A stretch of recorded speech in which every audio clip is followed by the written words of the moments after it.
बात्या Montha परे समुद्र भितरे दृश्यमान हेला बुड़ी जाइथिबा जहाजर भग्नांश। केन्द्रापड़ा जिला राजनगर गहिरमथा अभयारण्यर कबलनासी ठारू 1 किलोमीटर दूर रे जहाजर भग्नांश देखिबाकु मिलिछि। बात्या समय समुद्र अशांत हेबा सहित उच्च जुआर आसीथिला। आज जहाजर भग्नावशेष देखिबाकु मिलिछि। एहा आलुमिनियम रे निर्माण होइथिबारु एही जहाज इंग्रेज अमलर बोली अनुमान करा जाउछि। तेबे केते वर्ष तळे एही जहाजटी एठारे बुड़ी रहिथिला ताहा स्पष्ट होई नाही। बात्या छाड़ी जिबा परे समुद्र रे भट्टा परे एही भग्नांश देखिबाकू मिलिछि। तेणु जहाजर भग्नांश कूलकू आनिबाकू दाबी करिसंती लोके।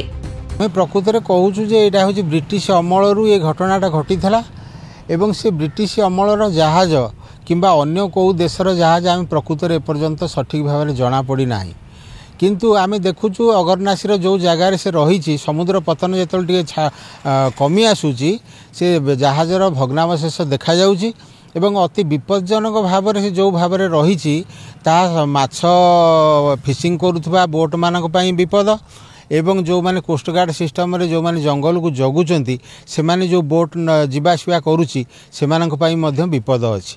तेणु आपाई सरकार केबे बोधे बहु वर्ष पूर्व से जहाजर कथा भूली जाइछंती एवं जहाज भितर कौन थिला केबे ये जहाज एठी दुर्घटनाग्रस्त होईची एवं जहाज को कौ देशर जहाज एवं सेमाने भी कहीं नवा पाई चेष्टा करूनाहांती बा आम सरकार ताकू कहीं कूल को आनी से कथार गोटे एंड करूनाहांती जहा फल कि आमर सामुद्रिक तटटा विपदपूर्ण रोची।